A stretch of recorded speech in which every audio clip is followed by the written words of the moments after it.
Herzlich willkommen zur Montage von... Welcome to the installation of Haro interior wall.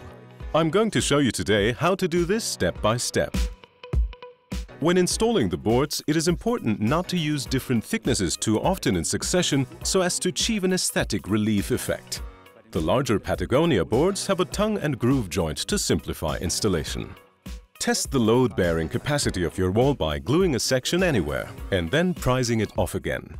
If no wall residue comes away, then your wall is load-bearing. If there is residue on the board section, you should treat the wall first.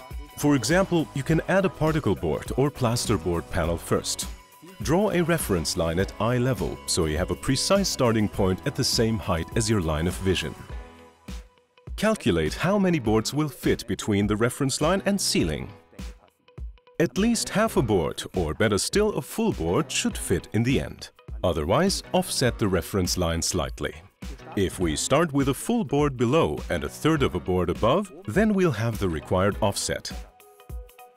It's important to smooth sawn edges using sandpaper. After removing the paper web, we apply the adhesive in waves between the adhesive strips. If you're not so familiar with handling adhesive, it's best to place something else underneath so as to avoid glue stains. The adhesive strips keep the boards in position until the assembly adhesive sets. Always do 2 rows at the same time to prevent any unevenness.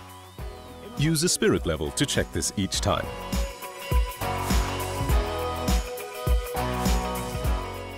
The board is angled in on the long side in the case of Patagonia and then butt jointed and pressed into place.